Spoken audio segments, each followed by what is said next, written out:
Hi everyone, it's LFC.Liverpool, and this is what it's all about. It's all Liverpool, it's me, I'm sorry I'm late, simply because I'm late. But here I am, hope to have a great show tonight after the last game that we had. Absolutely wonderful against Bournemouth.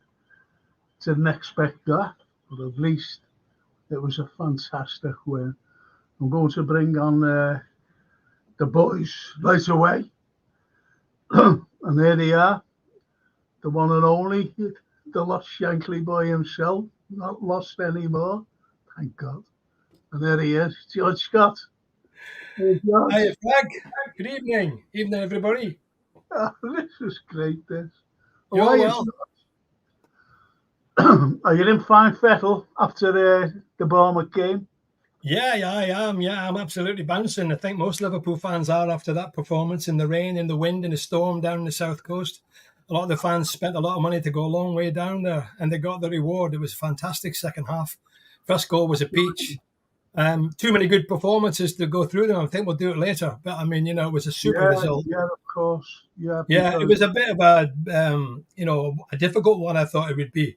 Much tighter, and Bournemouth are not a bad side. They look quite good in spells. But Liverpool just outplayed them in the second half. They were the informed side.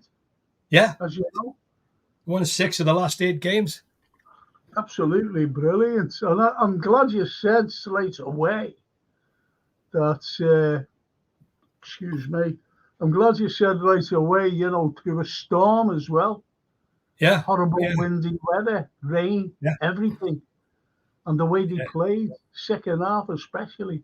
But we'll go into all that. I'll bring on the other lads. Yeah, good to see them. There's JK. Hiya, JK. Okay, bro. How you doing? How you doing, George? I hope you're both well. Hi, JK. Yeah, I'm doing good. Yeah, nice to see you. Well, I can't see you, but I can hear you. The invisible. Someone calls him the invisible man.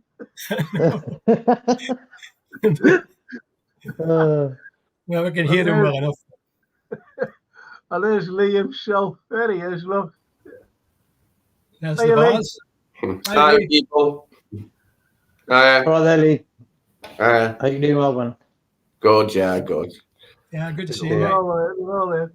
And there's the Oak. Can't see him as usual. It's Wayne Rooney.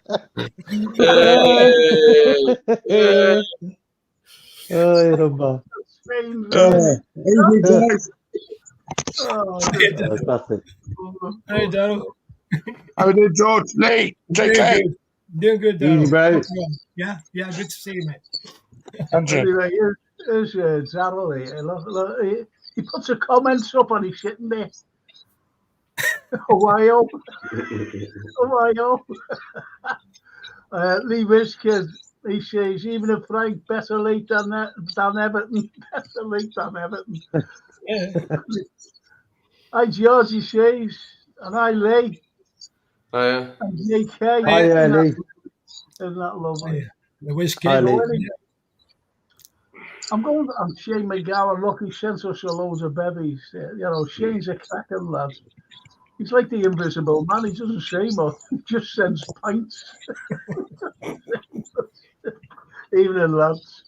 But anyway, boys, I'll go straight. I'll tell you what I'll do. I'll go down to the Oak. I'll go to Darryl. Right. What was you expecting on, when we played Bournemouth? When you see the team, when you see, all the lads missing, when you see the weather, how was you expecting the game, to start? And I'll be asking the same question to Lee as well, and JK and George. To be honest with you, Frank, I thought it was going to be such a tight game. I thought there'd be one goal deciding the game. I didn't think... Well, considering the first half was so tight, I didn't expect us to come out like that in the second half and completely blow them away. Yeah. There was a lot of special performances in that game, and as quite rightly George mentioned, and it was brilliant to see. but we're still on top. We're flying. So That's excellent stuff. Excellent stuff. What about you, JK? I was okay with the team, how we were set up and everything, and I think we slowly just broke them down. And I think it was a bit of a patient game and stuff, but I was just happy that our strikers won the game for us. And all in all, job done. Okay. I'll just go to where all the people out there making comments here, and then I'll go to you, Lee. Okay. It's Tony LFC. Hello, Frankie, George, Lee, Darryl, and JK. And not forgetting Valley. Valley's in the other room. Hello. She's having a good time. Yeah, she's going to come in anyway, so that's no problem. She will be in with us, boys. And that's nice. Thanks for the pints, Tony. Thank you. And the Scotch for Valley. Anyway, Redbird. How did the chaps get that Rooney guy out of here? He's the wrong kind of red.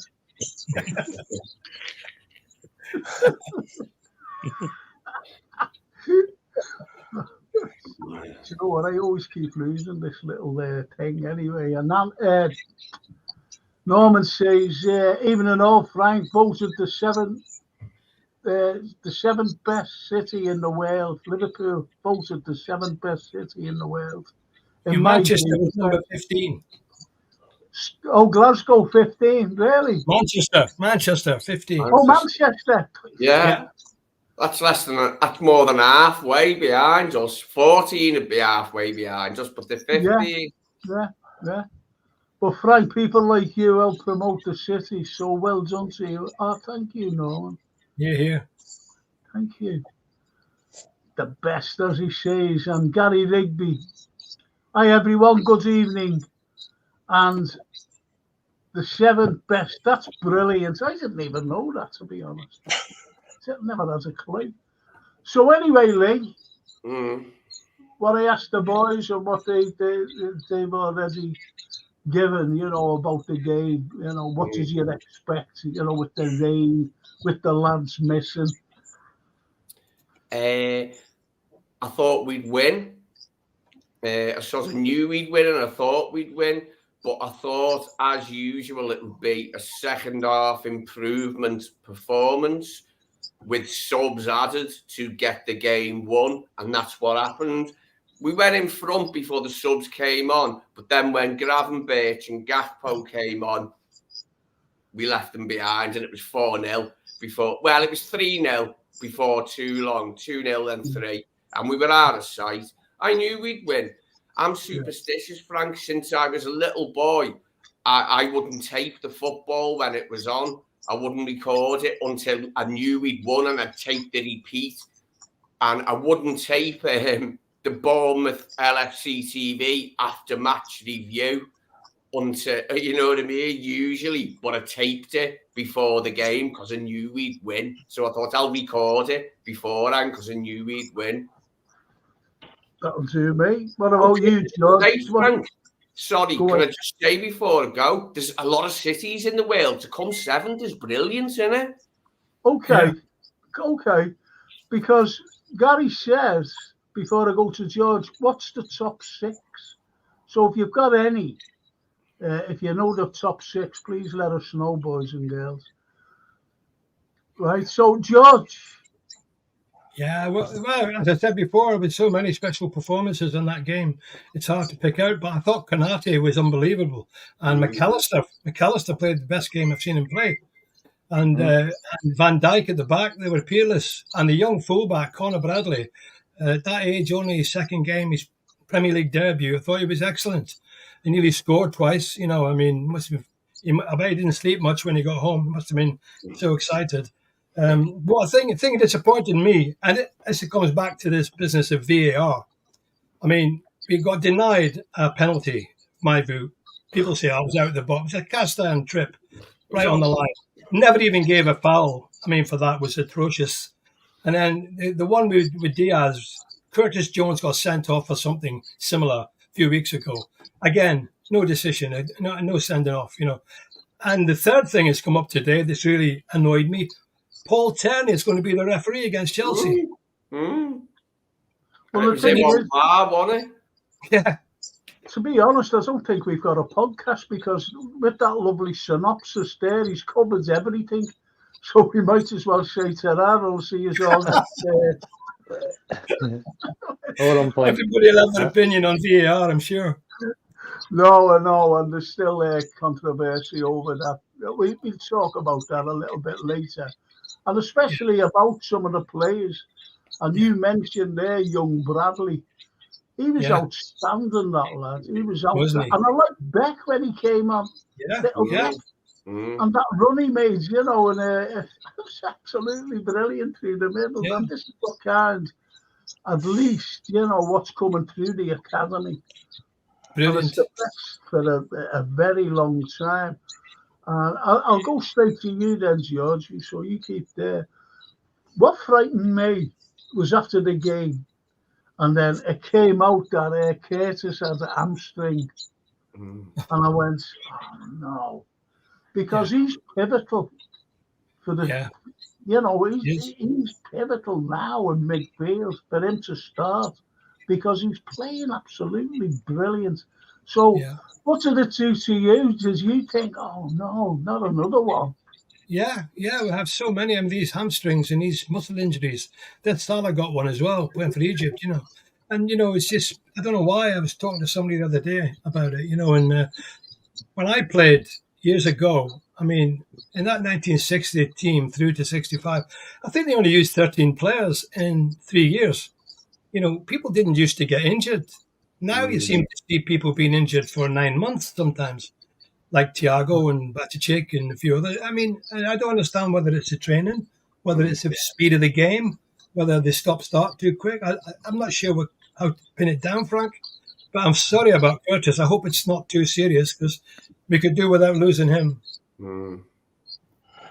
Well, as Steve says, you know, guess who's in and who's officiating the Chelsea game at home at the end of the month, and it's just absolutely ludicrous the way some of these particular referees.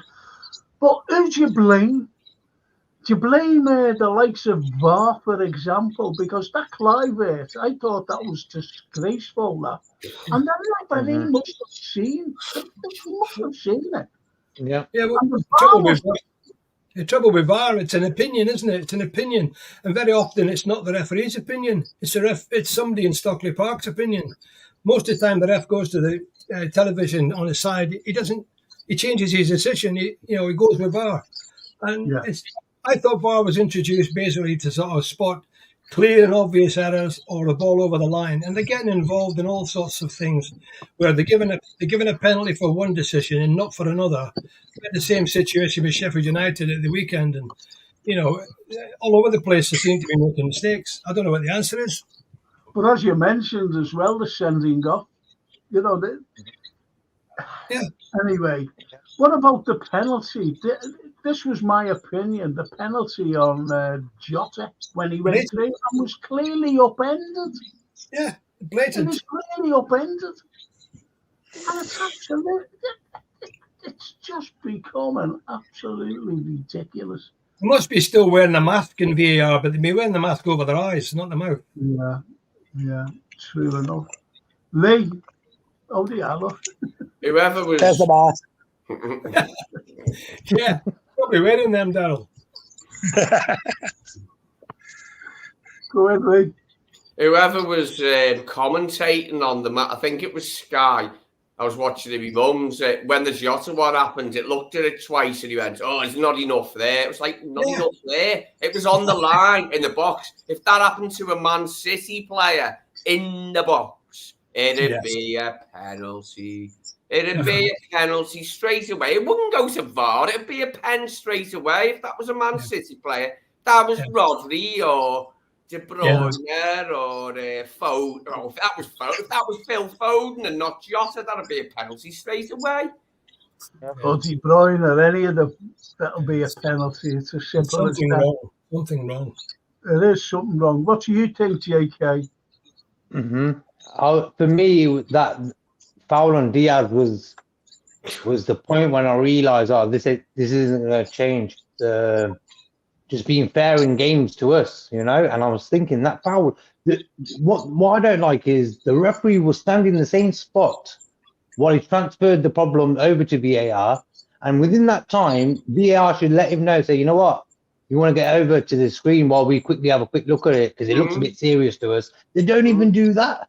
And it's so, like, for me, common sense. Without common sense, you are not going to accomplish nothing. And I think these guys have gone past that stage, and they're getting paid well. These guys, you know what I mean? They're not doing it for free. Yeah. They're getting paid well, and they still can't do it. And the thing is, that could cost us the league title. Yeah. We've already seen that, and this is what it's getting to a point now where, okay, if it happened once, we let it go. Happens twice, maybe let it go. But now, come on. We've had numerous occasions where they are actually taking the rip out of us. And Gary was saying in the comments that why Liverpool hate it so much. And I think when you have a robotic mentality in England, for example, and when you're a bit different to that, people won't like you. Yeah. I have to get that out. I'll just go through some comments here, boys, because I think these are commenting on the game. And Arthur Schofield says, Even and Frank and all the good guys, hope you're all well and in good health, and give it your best as you. Thank you, Arthur. Thank you. Yeah. Charlie Woods, even and all, and Charlie. Norman says, I think they're talking to each other, to be honest. Norman says, hey, I'm still not happy with that challenge on Diaz.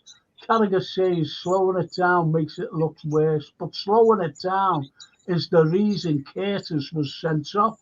And I think that's an excellent point. Yeah. I really do. I think it's absolutely brilliant point. And I just want to... And Norman says Tierney was on VAR, yeah? Yeah, no. When Curtis got sent off, they froze the screen with his feet. You know, they never did that the other night. Curtis got the ball first as well. Curtis actually got the ball and his foot rolled over the top of the ball when he got it and hit him. Did Clive get the ball? Was he near the ball? No. But what JK says is right. You know, it could cost us the championship at the end of the year. We've had Arsenal, we've had Spurs, we've had Burnley, and now we've had Bournemouth. Fortunately, it didn't affect the Bournemouth game, but it definitely affected the Arsenal game and the Spurs game.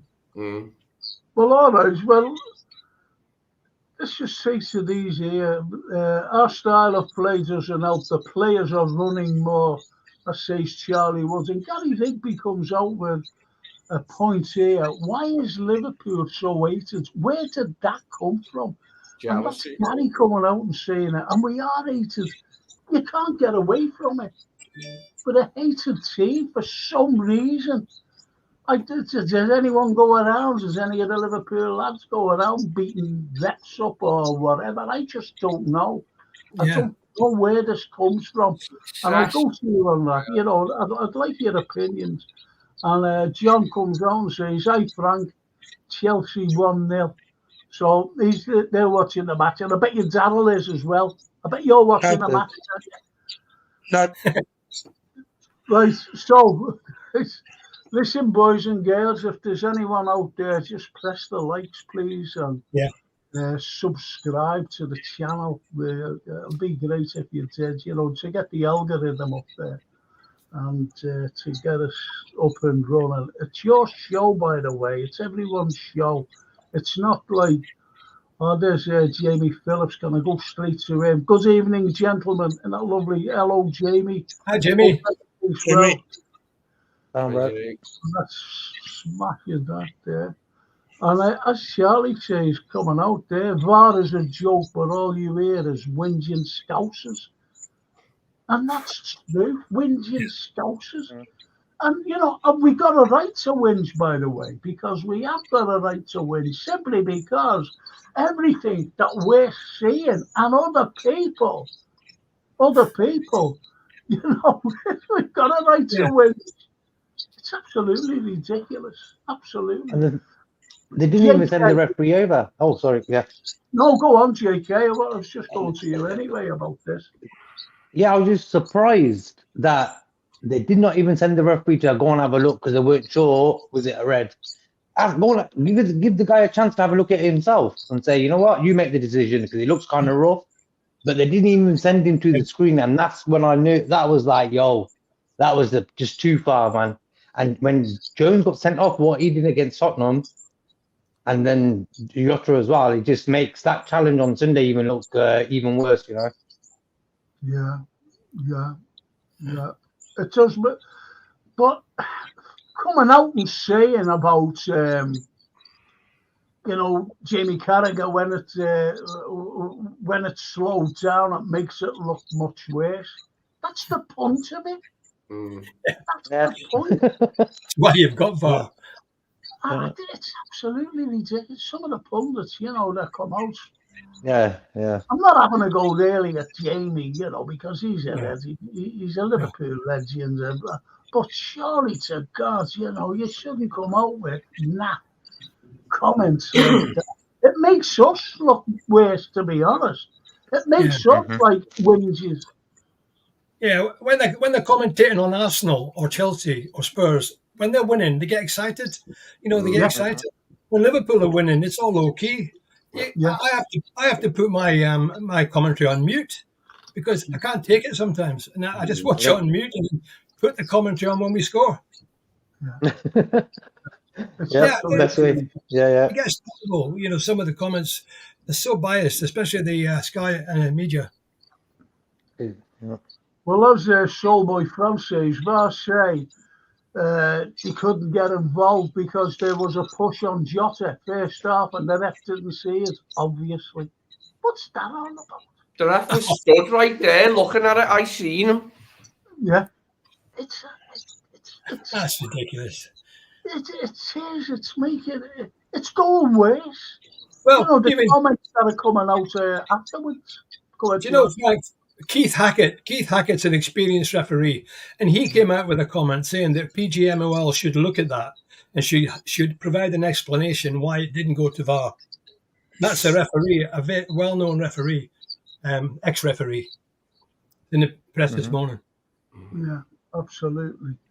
That it says, and TW74 says, even in all, he said, Terry was on VAR and he has a problem with Liverpool.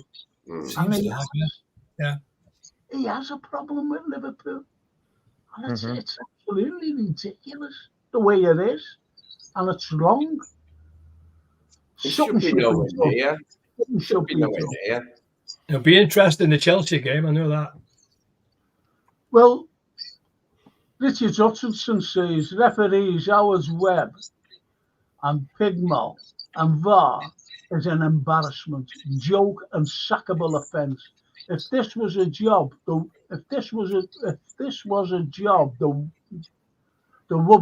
would be sacked, jailed, and the death penalty.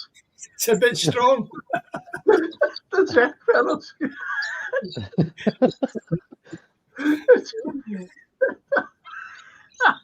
Well, there you go. Yeah, but Webb can't defend them action on Sunday. He can't defend that. So they need to put him on TV now and ask him straight away, why didn't you send the referee over to the screen to look at that tackle on Diaz? Yeah. And he cannot answer that. And that there is the answer to everything. Yep. Yeah. You're right, AJ. Well, as Norman says, the bend on Diaz's leg and the freeze frame was far more dangerous than Curtis and the Spurs red. And what about the Virgil red as well, remember? Oh. That was absolutely... Yeah, is it ridiculous? Yeah, but... And Gary said, JK was spot on when he answered earlier. So there you go. Richard Hutchinson. Oh, yeah, look, he's saying good evening. So just brilliant. Anyway, Redbird says, if you don't hit the like, we won't see the lovely valley. So come on, folks. You know what makes sense. Like. Thank you, Redbird. Thank you. Just like, and if you haven't subscribed, subscribe. Get it out there. It's your show. We use the comments and we discuss them. It's just like what Gary Rigby said about, us whinging Scousers. This is what we're getting called. And it says it's horrible. Where was that? Richard Hutton. Diaz's goal and the other goal was a handball. All decisions needed to be checked properly by refs. Yeah, absolutely. But we need the points and no apologies. Liverpool need to win the EPL, UCL, FA, and EPL cups. Yeah, Well, we should have got 4 more points. So, and I'm going to go now about tomorrow's match, actually. And I'm going to start off. Let's give the Invisible Man. Let's go to him first. And tomorrow night, down in London, Craven Cottage, right, JK?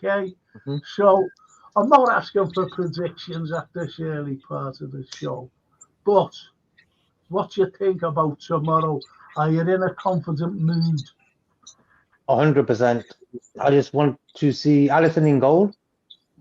If Alisson's in goal, I'm 100% that it will be a nice game for us. But all in all, I just feel that the players look hungry. I think that break that they had for 13 days doing them a world of good. Like yesterday, they were fighting for everything, and I was like, really amazed with the energy levels throughout the team. And so I think they got enough for tomorrow, because Sunday we've got a game against Norwich, and I think we can rest a few players. So tomorrow, I think Klopp should be asking the guys to put a shift in to get to the final. Okay, I'll say to you there, George. It's just while I do something. Tomorrow night's game. Are you going in with confidence? We're going in with a 2-1 lead. I don't want any predictions or anything. No. And I said it today on someone's pod. Ali must play. Ali must play. Yeah. Right? For us to, we've got one step in the final. We've got one foot in there, and we need to drag the other one. For me, I'm not picking any teams yet, by the way. Don't pick any teams. As you go along with what JK said about Ali must start and what you expect from the game. Yeah, I agree, JK. I think Ali definitely should start, because that shows you, he's a safe pair of hands, best keeper in the world. So, I'd love to see him playing in goal, And I think if we can score the first goal, they're going to have to score 3. So, that would be key, I think, because it's not going to be easy for them to score 3 against us, Frank says he doesn't want us to mention the team, so I won't go down that route. But I just think that we've got a great chance there, a great chance of getting to Wembley, a great day out for the fans early in the season, win a trophy perhaps. I don't care who we play against, whether it's Chelsea or Middlesbrough, to be honest. Yeah. I think we can take both of them. But it will be a tough game tomorrow night. I think Fulham are not a bad side. They gave us 2 pretty good games this season already. And they're flying quite well. They've got some good, talented players. So we'll need to have a good, strong team, I think. Without mentioning the names of the team, I think we need to play a strong team. I don't think we're going to afford to take it lightly. It's a semi-final, and nothing more important than getting to the final, What do you think, Lee?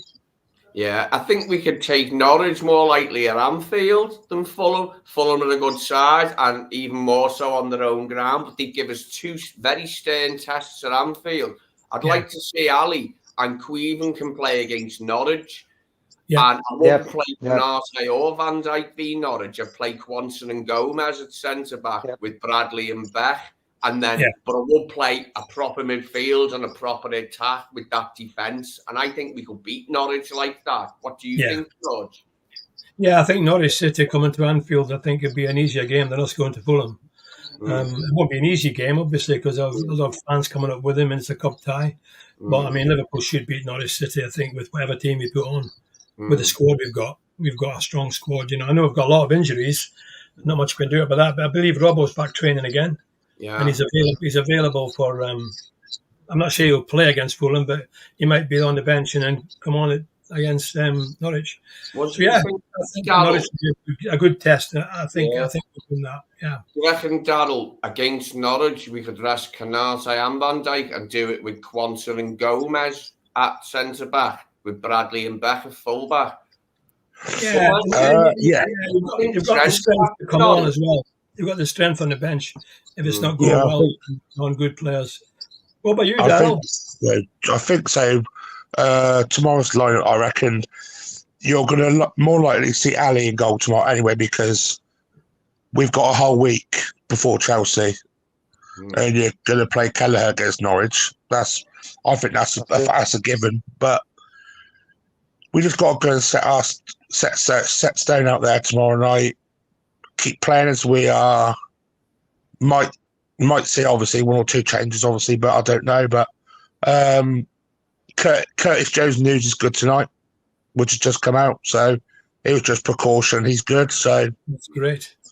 I just think as long as we come away with a draw, we're through. So I'm happy. That's right. They've got to score first. I mean, and we get a goal, and we're in business. I definitely think we're in business then.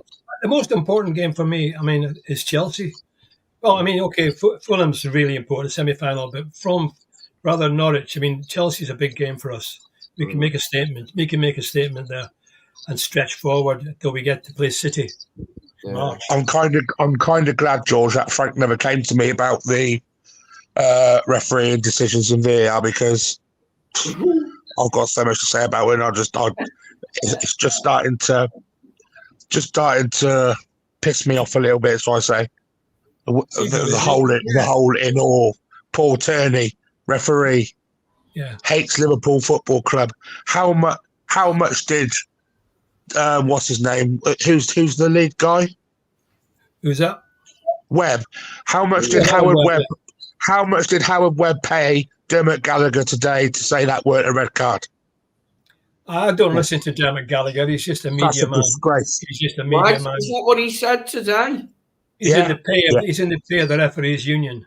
They all. Yeah, he said yesterday, no red card. Did he say it was a yellow? He said yellow at best. That's what he said. Well, the penalty, he never even gave a foul. Some people said, it was outside the box. He never even gave a free kick. Never mind a penalty, so nothing given. Exactly. It was a clear push on Jive, and we should have got the free kick, but that wasn't even given. And he tripped him up as well. Yeah. And they know they're doing it to wind us up now, George. They're doing this to wind us up with Paul Turney now. They're doing it on purpose. Yeah. And they think it's funny. They think it's funny. As I said, they're going to be interesting on the match against Chelsea, because I just hope the crowd don't give him stick before the game, because that'll make him even more. Yeah.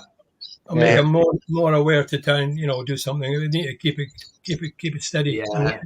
The thing with Tierney is his bias is so clear to see to non-Liverpool fans. You have to be blind not to see how biased Tierney is against Liverpool every time he refs us or VARs us. Yeah. Yeah, he does, yeah. What do you think, JK? You there? Yeah, I just feel that the whole VAR referee situation is another way to destroy the beautiful game. I've always said that football is a game where it's reached its peak over the years on occasions, and the way where the world works is just humans create something, such a beautiful thing, and they end up messing it all up themselves. And I think football's on that journey now for years now. You've seen all the changes in the game, and just that foul yesterday on Diaz, on Sunday for Diaz, was to show me that the level of professionalism in the game regarding referees it's like, I think a guy who's been on a night shift could do a better job, than these guys. So yeah, they have to do. You know what it is? The people who are making the decisions, they all belong to the same sort of group. And what happens is if one of them guys messes up, they don't want to get on his back and embarrass the firm. So they'll say, I wouldn't have gave a yellow there. I wouldn't have gave a red. So that's what happened today with the other guy, Dermot or whatever his name is, Yeah. You can't even celebrate a goal anymore. Exactly. You can't celebrate a goal. Exactly. It takes 5 minutes for a referee to go to the monitor, make a decision, and players can't celebrate popular goals. Yeah, well, I just don't get it. I don't get it. Football's all about passion. It's about excitement. It's about goals. And it seemed to me to be trying to do everything to stop a goal. These miniature offsides, 2 inches offside. I think the attacking team should get the benefit. It's you wait 2 minutes, like you said before, to get a decision. Everybody celebrates, and then they have to stop and wait for some game, Stockley Park, to make a decision on his opinion. No, it needs to stop. I'm sorry there, boys. You have to go away for a minute or two. But Norman says, I know that you're going on there. I have written to the Premier League via email 7 times, asking why Michael Oliver blew his whistle 2 minutes early in the Man City versus Villa game in 2022, last game of the season. Even Neville comments, so it's 2 minutes before. I think Michael Oliver, in all honesty, is the best referee in the Premiership. I really do. And social media that happens a game. Mbappe is playing tomorrow. They won't be. It's absolutely ridiculous. I haven't a clue. Like Richard Hutchinson says, this is his predicted team. I don't want yours yet, lads. Kelleher, Gomez, Kanate, Quansah, Beck, McAllister, Gravenberg, Elliott, Diaz, Jota, Gakpo, and the prediction, Fulham 1, Liverpool 3, 5-2 aggregate. I think Kelleher will be in the net instead of Alisson. Now, I disagree with that. I really, this is just my opinion, but I'm not going to. I'm only saying about Alisson, by the way. I'm only saying that we should have Alisson in goal. As I said, we've got 1 foot in the final, but in Wembley. And nothing against Kelleher by any means. There's nothing against him. He's a fine young man. He's a great number 2. But this is like Wembley. This is the first final of the year, 2024. So I think we have to be at our best. And I'm going straight to you, George. I don't know what you've been talking about, by the way. But do you think that we should play our strongest side tomorrow? Yeah, we could play Kelleher in goal against Norwich, as far as I'm concerned, because Norwich should be an easier game for us at Anfield and give him his game there in the FA Cup. I think we should play our strongest team. I won't give you I could give you the team, and not individually, but I would play the same team as played in the second half. That would be my team, because they played superbly, and they've got the other guys like that didn't play in the second half who played in the first half could come on, Diaz and Harvey Elliott, people like that. If we're struggling, you've got the young lads as well as backup. So that would be I would think we play the best team we've got, like you said, Frank. 1 foot in the road to Wembley. People want to go to Wembley. They want a day out. They want to win a trophy, get a trophy on the board early. And that gives the team great confidence. They're already flying high. They're already confident because they've had a nice break, a nice win, 4-0. What could be better to get a nice win against Fulham? So I'd play the strongest team. Yeah. Absolutely. Darryl. Oh. To be honest with Frank, as I said to the boys when you were gone, Alisson's got to start tomorrow. You play Kelleher against Norwich. You've got a whole week. You've got a whole week from tomorrow until Chelsea. You play Alisson, put him in. Kelleher Saturday, and then you got a whole week's break there to play the full strength side. Yeah. So tomorrow's got to go full strength, and end of. Well, anyway, it's not Frank Carlyle. It's Valley. She said, Valley here. Hope all's well. So she has seen these rides. Hey, Valley. Welcome to Merseyside. Because I was surprised to see you commenting, Frank, and I thought, hey. I know, yeah. That's the magician. To make a comment. She ain't checking your phone for all your messages, is she, Frank? Well, something's happened, when she wants to moderate on there, but we're going to set it all up for her anyway. And so that should be moderating by Thursday. But she's using my thing now, to get through for the time being, for tonight. because you've been so looking for. I'll have it in here with me in the second half, if you don't mind, at 9 o'clock in 15 minutes. And hi, Val, I hope you're well and enjoying yourself in the best city in the world, says Norman. And Red Bears, hi, Valley, how are you doing, girl? All right. Now, Brian Headley, let's get on to this, lads. Evening, lads. The tackle on Sunday was on Diaz, was an absolute disgrace. Look what happened to Curtis at Spurs. They don't like Liverpool, full stop. But is it mutual? So proud of everyone of the lads. You know, all I want in every player is to give us all. And by God, they did. I'm sorry I'm late, lads. I've told Ariana Grande not to call me on Tuesday or Thursday, but she won't listen. There you go. There you go. It's great, isn't it? You know, these comments. But what you've got, yeah, look at. Now, they're all watching the game. Chelsea 4 versus Middlesbrough 4-0. That was always going to happen. Yeah. Oh, yeah. Different class. So, and as Redbird says, now I'm going straight to you, JK. Going straight to you. I don't know what you've been saying, unfortunately, but I'm here now. He's saying that we've got to go strong against Fulham. Ain't no dummies. You know, this is what he's saying. We've got to go strong. And we're going to, I'm going to ask you in a moment or two. Not you, everyone. Who would you put in your back four? Who would you put in midfield? And who would you play up front? This is what I'll be asking you. Okay. And as he said, you were going also. What do you say, JK? Should we be strong?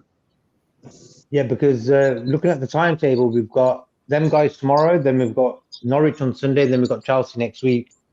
So for me, Klopp could, by tomorrow, by the 60th minute, have the game wrapped up. And then within that time, so he could rest, say, Van Dijk and as Lee was saying, for Sunday, and say maybe Jota maybe for Sunday. So we've got a chance tomorrow to finish the game off early and then rest just before the Chelsea game, with that game on Sunday against Norwich. But 100% go strong. Yeah. Well, it's the same to the lads as well, but JK, so where would your weakness be in the Liverpool side? Where would your weakness be? The only weakness I would say from Sunday, I would say Diaz.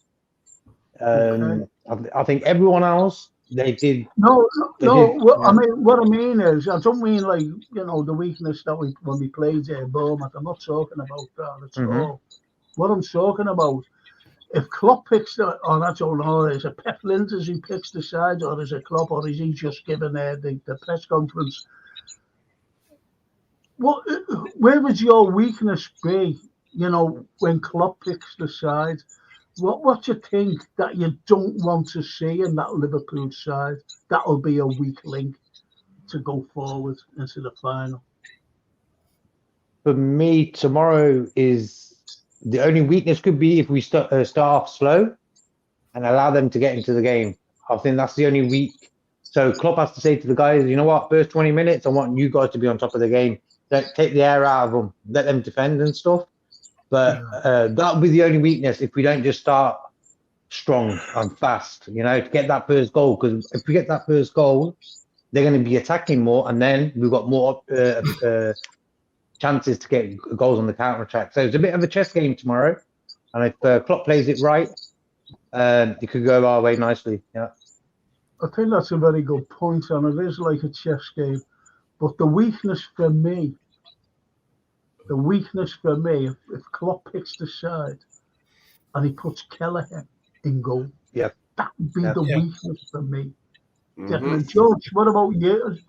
Yeah, I think, Frank, that the good thing about Fulham, from my point of view, is that they will have to attack us because they need a goal. They can't sit back. So they'll have to come out shooting, and that'll give us a chance. We've got tremendous pace up front with Nunes and Diaz, and if even if Jota plays, even Gakpo, they can run. So I think we could catch him. We could catch him on the break. Too many times this season we've lost the first goal and had to really fight back. Can't keep on doing it all. You get. I keep saying, get the first goal. Like JK said, we need to come out and keep tight at the back, and then just get on the break and get a goal. Then they'll really struggle, I think, Fulham, if we get 2 up. Okay. What about you, Lee? I'd go as strong as we can. Maybe as well as Conor Bradley played, did you notice as soon as Gomez went over to right back, he put that peeler of a cross in for Nunes? And Owen Beck played well when he come on for 15 minutes. Ian Rush's sister is Owen Beck's nan. Did you know that? Ian Rush's sister is Owen Beck's nan. So it's Rush's blood. I knew he was related to Ian Rush, but I didn't know Ian Rush's sister is Owen Beck's nan. So maybe have a left footer and Gomez at right back with Ibu and Canate. And what I said when you were away, Frank, was against Norwich, we can play Kelleher in goal, and we can also play Gomez and Quansah at centre back and rest Ibu and Virgil for Chelsea, I think. Yeah. Yep. What about you, Darryl? Weakness-wise, I think we don't want to start like we did against Bournemouth, because Fulham are a lot stronger side for me than Bournemouth. In that first 5 minutes on Sunday, Bournemouth really came at us. We were lucky not to concede a goal in that first 5 minutes. So if we can keep that tight and nick a goal on the break and not let them come playing at us, then I feel very confident. But there's also weakness in our midfield. It's getting a little bit leggy in there now. So for me, that's our main weakness, the midfield. Okay. Well, I think that's a very good point, actually. So tomorrow, lads, okay, so we pointed out the weaknesses, if the weaknesses at all, because we have, see, here's my point. If he plays a strong side, we have to play Ali in goal. I don't care what anyone says. We have to play him in goal, because the lads, the likes of Robbo, the likes of Szoboszlai, they'll be fit for the Norwich game. Yeah. And Kent, they're going to be fit. So we can play a strong side. He said we can play a strong side. That's in my opinion anyway. What do you think, George? With the lads coming back for the Norwich game. Yeah, I agree exactly what you just said there, Frank. But the danger man for me at Fulham is Willian. Off on him. If Conor Bradley's playing right back, he needs to keep tight on that lad, because he's quite dangerous and nippy. But yeah, I think we could play. We definitely have to play our strongest team. And Darryl was saying Curtis Jones is okay. Is that right, Darryl? Yeah, he's fine. He's fine. Just precaution. Oh well, so he said today on Sky. He might be fit then, so that would be good news. So he's got pace and he's got skill. Been playing great. So I do think we should play the strongest team that Jurgen can put out. Really, because it's a semi-final, in one chance, and then once you get into Wembley, you can relax on that side and concentrate on the league. We want to go to Wembley. Wembley. Exactly. It's as simple as that. And as Redbird says, we are not interested in Chelsea. This is a Liverpool-only space. And this is what I keep saying to people. Yeah. They're watching a game. I don't want to know about that game going on. I want to talk about Liverpool. I want to talk about our players. I want to talk about the next game or the previous game. I want to talk about Norwich as well. The game against Norwich at the weekend. We've got 2 important games coming up, and people are coming on. No disrespect to the lads, I'm not having a go at them, but we're talking Liverpool, and they're coming on about Middlesbrough and Chelsea. I don't want to know. I'm interested. You're not worried about Chelsea. They're 10 places below us. Exactly. So, but anyway, that's lovely. That Valley says, please smash the like button. Thank you, Valley. And Redbeard, Kelleher may be a weakness, in my opinion. Yes. Yeah, compared to Alisson, yeah. Absolutely. And Valley says, has anyone heard from Anfield Road? Because is he ill or something? He's got a sore throat. He can't speak. Oh, can he? He's roaring too much. He needs some tunes. Yeah, you could have him on without any sound, and JK on without any vision. Man United fan here. Look at this. Man United fan. Banter club. Having a bit of leather. At least we can banter, lad. We can banter. Yeah, Frank. What's that? Oh, yeah, look at that. He's got everything. Hey, you could use them lozenges to plug the roof at Old Trafford. I'll tell you what, Lee, I don't know about lozenges, but I reckon you've got ants in your pants. Yeah. I'm making a cup You're of up and coffee. bloody down, up and down. I'm making a cup of coffee. Hey, them lozenges, you could stuff them in the Old Trafford roof to stop it leaking, but they dissolve, don't they, upon contact with rain? Yeah. So they just go away, and the leak would still be there. Yeah. I don't think that we can say much about that, sticking a lozenge in the roof, because I've been looking at these drones over the Anfield, the new stand, and the cladding isn't even finished. It looks shocking. The outside, it looks shocking. The cladding. Why don't they just get that done? That's what I can't understand. It's all higgledy, piggledy, and it just gets on my nerves, actually. Because I'll full scores out tomorrow, lads, says Brian Edley. Anfield shall call, and I can't see a weakness at the moment, lads. Gomez and Bradley are filling in perfect. Can't ask for any more out of the two lads. They are the most two important players in the squad at the moment, because every other team is looking to get at them, and they are standing tall and giving the rest of the team confidence. Just before you went there, Brian Edley said that the two most important lads in the team at the moment is young Bradley and Gomez.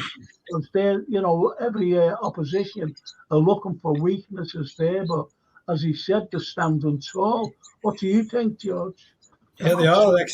I mean, Gomez has been outstanding this year.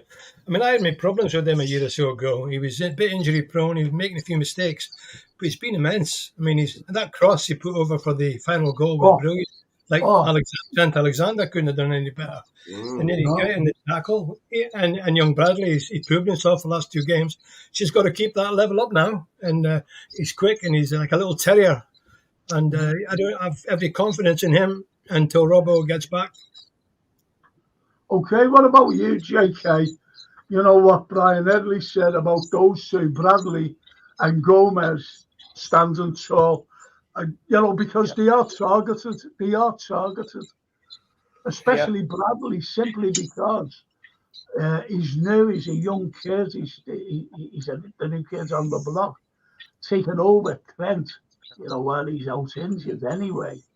And he really is. He's making an impact, a very good impact on the side. JK. Yeah, I think we can see with Klopp, he's not going to bring a young player into the team and squad if he don't think they're capable of actually handling the situation. I think Trent was his example. He's shown the whole world, you know what, we can bring a youth player through and I can make him a part of this team. And since Trent came in, he set the bar now for any youth player. So, you know what, I need to be at that level. And Kwanzaa's done that. And I think with Bradley, he's not a smooth right back, but he's a very he gets stuck in type of right back. Yeah. You know, he's a bit of an old school type of right back. And that's what I like about him. And he also uses his brain. Like the ball was on the touchline, and he could have took control of the ball, but what he did, he let it go for a corner for us. So, and that was at the end of the game. So we just wanted to waste a bit of time, whatever. But I can see he's actually. Klopp's given him a lot of responsibility and game time, and he's took it well. And with Gomez, I think since the Newcastle game where he had to play at the back and be the boss, he hasn't looked back. And I think sometimes just that being the boss situation makes the player step up himself. And I think playing next to Virgil all the time, you know that Virgil's going to be the top guy at the back, so it might be hard to play the boss at the back. So for me, Gomez and Konate also have stepped up really a lot in the last few weeks, you know. Yeah. I think you're so right, because Konate's been playing absolutely brilliant. Yes. Absolutely brilliant. Outstanding. My problem with him really is he seems to get niggles, doesn't he? You know, injuries, these little niggles. And if he stays fit, we're in very, very good shape. But I tell you, to improve the size and improve, and I've said this all along, and it's McAllister. It's Alexis McAllister. He was fantastic the other night. Unbelievable. Yeah, he was really good. You know, that's his game. Yeah. That's his game. Yeah. This is what we, this is why we signed him. This is why Liverpool, the fans were absolutely delighted when we got him, because that showed the other night how we can play. Absolutely. So, what do you think of that, Lee? Yeah, McAllister's been brilliant since he come back in the six. He's looked the best he's looked in it, because he's had a rest. He's seen Endo doing his thing. Obviously, he's not Endo. He's a different type of six, different type of player. But he's watched Endo while he's been injured, and he's thought, all right, I'll do it my way. And he's come in and looked good. What I've got to say, when JK was talking about Bradley, then I started laughing to myself. Did you see what Bradley got booked for? That Scott, like, when he touched his face, barely, and he went like that. All I wanted to, like, punch him in his face. But getting a booking for that, and Clive Jr. weren't booked for that on Diaz, and then booking Bradley for going. Like, when you were a fullback, so was I, George. I was a fullback when I played. When you're running with a winger for the ball from the get-go, from the off, you put your arms out, don't you? Yeah. He hardly touched him. Exactly. And that bird says, hit the down like button for Frank Selga with him. Thank you. Thank you so much, Red Bird. Thank you. Yeah. But here's what, this is a very unusual, but a proof, or a very philosophical, I just don't know, this particular comment, because he's talking really about social issues, that what we're going through, the planet, to be honest. Times are tough. Cost of living, doomsday in 90 seconds now. Mental health, wars happening everywhere. We are going to Wembley for the fans, win trophies, and be happy. I think that's a cracking comment. Growing up in the 1980s, that, Frank. Times are tough. Cost of living, doomsday. The Cold War is 90 seconds now. Mental health, yes. Wars happen everywhere, yes. Falklands, etc. We are going to Wembley for the fans, yes. Win trophy and be happy, yes. Sounds like I think you're right there, Lee, and I'll tell you for why. Because going back to the 80s, Liverpool, you can imagine when I read on something that Liverpool could be in a managed decline by the government. And Liverpool was being neglected by the government. And I'm talking about funding, I'm talking about budgets, I'm talking about almost everything. And here's what I've always said, the city of Liverpool, that is. And I always said this at the time, and even now I've said it constantly. without football, without Liverpool and Everton, they saved us. They saved the mentality of Liverpool, the ordinary citizens, because they did make us happy. You know, you have to bring the Blues were great in the 80s, as you know, but Liverpool were as well. And they saved the city, in my opinion. They saved the city because we were going through a dreadful time.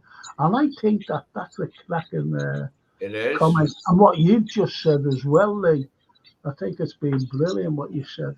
Well, it says wars happen everywhere. The most likely doomsday scenario in the 80s was the Cold War. But don't forget, there was a war happening next door to Israel, Palestine, in Lebanon that was hot. Remember Beirut? That was always in the news when I was a kid in the early 80s. Yeah. I'll tell you when I was playing at Liverpool, we went to play at Southport one night, and we didn't know whether the world would still be here when we came back, because President Kennedy just turned around the Russian ships, which were heading for Cuba, and he said, "If you don't turn around, we're going to nuke you." And we didn't know whether that was going to happen or not, genuinely. And I was frightened out of my wits when we were on that coach. It was really, really dodgy. That's as close as we've ever came to nuclear war. That was in 1960. Was it 63? 63. Yeah. So nothing could be as bad as that now in terms of the world. No. It was the Cuban Missile thing. The missile crisis, yeah. But what you've cost got... of living was bad in the 70s, Frank, as well. We had all sorts of... Lights were going out, there was no bins being emptied. Everything was chaos. So we've had it all the time. It's not a modern generation problem. No. The thing about schools at the moment, we never had central heating in the schools. We used to sit with a coat on, shivering. Well, I was only talking about the 70s today, 1973, when OPEC, the Middle Eastern countries said, listen, you're stealing, more or less stealing the oil off us, so we're putting the dollars on the barrels of oil that you're taking off us. And I was President Nixon. All his military, from the Air Force to the Navy to the Army, on red alert. And he was going to go in. And that was in 73. But as you said, George, if you move on a few years, the winter of discontent. Yes. Which was absolutely horrendous. And as you said, I remember this fella who's dead upset, and his uncle had been dead for 3 weeks. Yeah. 3 weeks. And they hadn't bet, they were on strike, the grave diggers. And it was absolutely horrendous. He said, me auntie and me mum and my dad, they're going mad, my uncles. So that's how we pulled through anyway. That's how we pulled through. Nobody knew about it because there was no internet. You didn't have the same communication. There was no, you couldn't regurgitate your grief or your anger or your frustration. There was terrible anxiety about nuclear war. There wasn't there in the 60s, 70s. Oh yes. Terrible anxiety. Yeah, because it was Russia and the West. It was basically these two sides that time. Yeah. Well, anyway, I know we digress here, ladies and gents. We'll put the whale tonight. Here in Liverpool. Yeah, I think we're digressing now from football, from the world's issues, right to football, digressing right to the football. Yeah, the Cold War. I've got a name for Richards. We are getting a player. It's related. Can I read it out? There's people might be able to read. Can I read it out first? Sorry. And it's Richards Hutchinson. I'll go straight to you, Lee. Will Liverpool get anyone in this transfer market, Lee?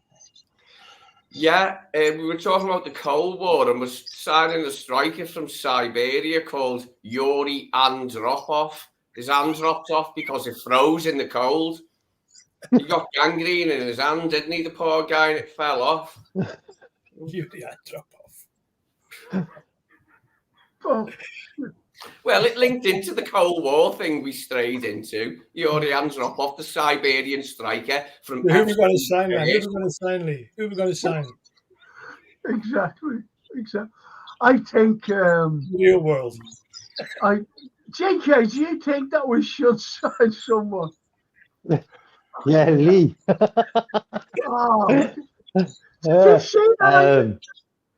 Oh, I I'm just sorry think, to say it. I just Only feel got a that week. we, Only got a week to do it if we do. It's just right out the blue, that key. I'm sorry there, boys, to swear. I've got a terrible threat. What was that?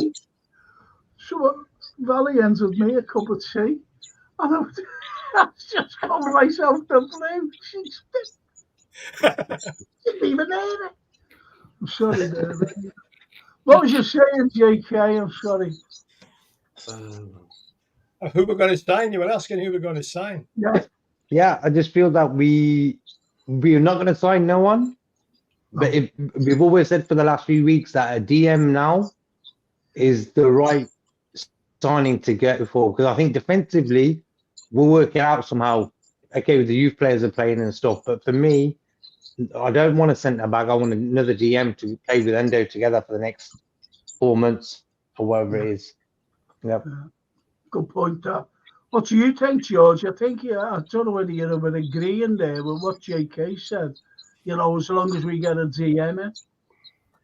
Yeah, I'd like to think we could, but we're running out of time now, aren't we? We've only got a week, haven't we? And noise is coming out of Anfield is we're probably not going to sign somebody. Going to hang on until the summer. That is the noise. What do you think, Darryl? I think you're all wrong, boys. Personally, because I'm hearing very, very strongly hearing that we are in strong negotiations with Atlanta for Coop Miners. Who? Coop Miners from Atlanta. Oh. And they're looking for around 40 million for him. Okay. And there's strong links being there. I think we're going to bring a midfielder in. I really do. Okay. Interesting. What about you, Lee? I thought is Coop Miners central defensive midfielder? He plays just in front. He plays just in front of the DM for Atlanta, and he's a goal scorer. He scores a lot of goals. We don't need him then, do we? We need a centre half or a central defensive midfielder. Yeah, but we're losing a lot of midfielders. We're losing a lot of midfielders this year. We are. That's why I think we need to bring one in. We do, but can he play like the number 6? Can he? He is a number 6, isn't he, at the very least, this bloke? Because I've heard of him before, and I didn't hear that he was an attacking midfielder when I heard of him before. He plays for Atalanta. He bought him off Ajax. Yeah, I think he's a 6. He bought him off Feyenoord. I think he's a 6, Lee, but he also scores goals. Right. Okay. Well, Fabinho scored the odd goal, and there are 6s that can score. Okay. Well, as Richard says there, what's happening to it? Inacio, Bruno, Guimaraes, and Elise. You know, what is... Do you understand about the rumours, what I've said for weeks, for months? Yeah. You know, people coming out and putting up great news, you know, from whatever. Great news. Most of it's rubbish. And they're just making headlines, so someone will come on and press the like button because this mongrel lad, I'm not mentioning him, and he just comes on, goes like that, welcome, and just smash the like button and, you know, subscribe. And that's his first words every day. Every day he comes out. And, you know, but the headlines are nothing that he's... I know what you mean. I watch it sometimes and know who you mean. No one watches it, though. There's never any comments. Shocking. And he says the same thing constantly. And he just goes on about Romano, Fabrizio Romano. He just goes on, and this is what Fabrizio says. Shut up. He's the biggest bullshitter journalist you'll ever meet in your life. The only one you need to listen to is the Liverpool one, and that's James Pearce. That's the only one to listen to. David Lynch is good, though, by the way. Yeah. Yeah, Lynch is good. Ornstein's good as well, to be fair. Yeah. Well, anyway, so that's what Richard Hutchinson says. What about them? We might as well throw Bellingham in there and Tchouameni. You might as well throw them in there, and Andre, and the way everything's gone on about Liverpool and bringing in these extra. Made me laugh there, Frank, with your description of that guy. I think you'll only see one of them, George and Frank. I think you'll only see one of them in the summer. Yeah. And that'll be Ignacio. I'm surprised That'll be we've lost Ignacio. why we lost interest in Andre. We seem to have lost interest in him. He would have been the perfect Brazilian. Perfect. He used to have gone quiet there, even with Fulham. Maybe the lad's not coming over here. Perfect. That was been a perfect fit for Liverpool. Just like Marios's title, Jürgen, the perfect fit for Liverpool. And he would have been. I think he's absolutely brilliant myself, but that's the way it was. And did you hear Phil Vickery today, Frank? No. Phil Vickery, the South American guy, was talking on Sky Sports this afternoon and just said he doesn't understand why it's all gone cold between a lot of clubs before Andre. Doesn't understand it because he rates that kid really, really highly. Yeah, he said £35 million is an absolute steal for a player who could be worth up to £100 million in about 5 years. Yeah. So, but Brian Headley says here, lads, what the Liverpool-Everton rivalry done for me and others during the troubles over here in the 80s was remarkable. 86, unforgettable. And he's obviously, Brian, as you know, is Irish, but yes, which is, and let's just go through a few of these, please, if I might.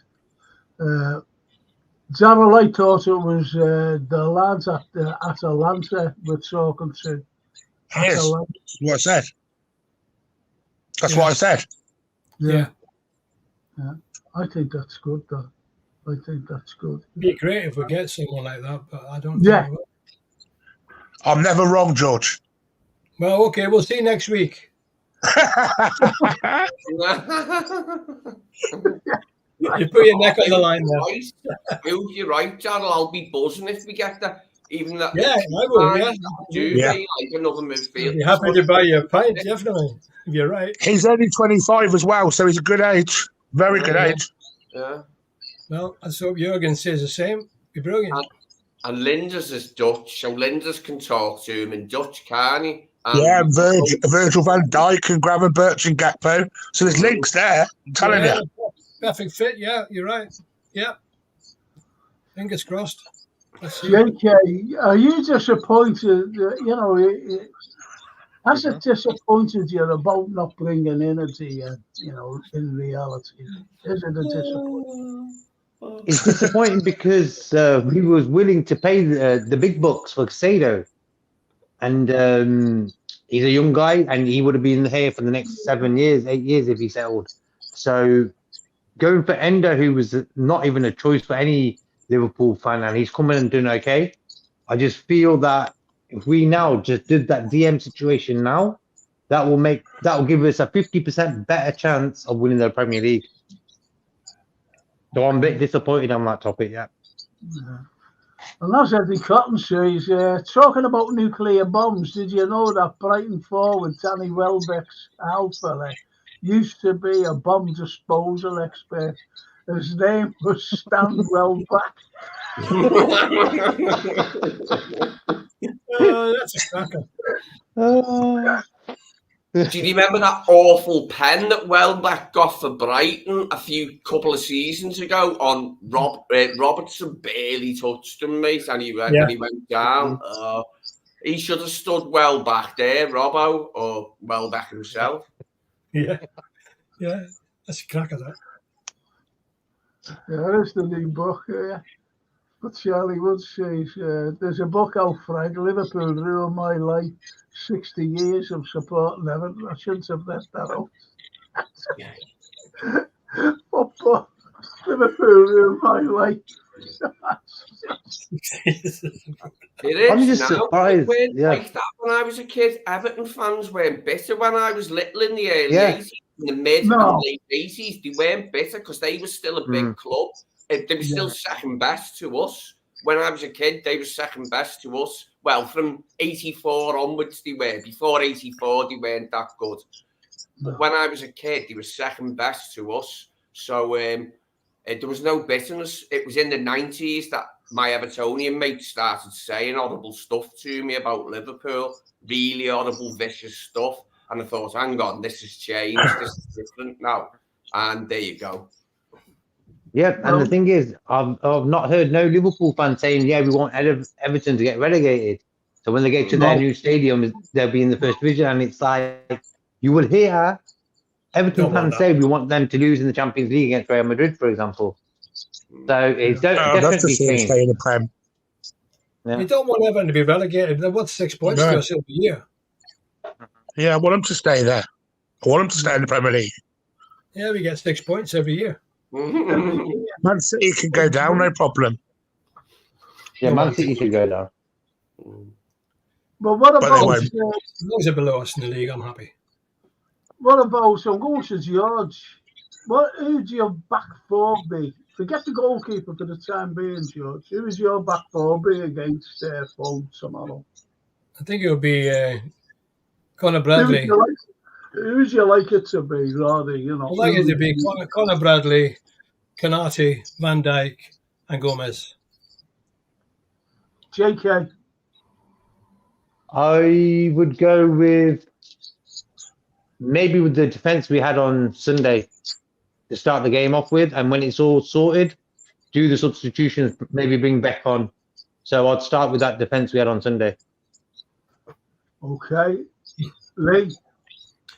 Same here, but I'd have Beck on for at least one half.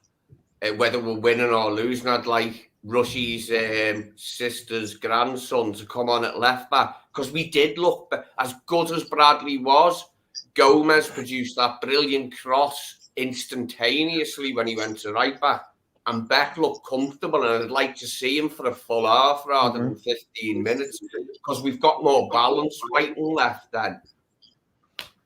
Yeah, and Bradley laid on Jota's goal, didn't he? Yeah. Well, he almost scored two. Okay. Right. What about you, Darryl? Who would you, without anything else, because Lee went on to something else there. Without any hesitation, for me, my back four tomorrow would be Bradley, Van Dijk, Quansah and Gomez, because I don't want to burn out Canate or get him injured the way he's playing. I'd rather have Quansah and Van Dijk. That's still strong, very, very strong.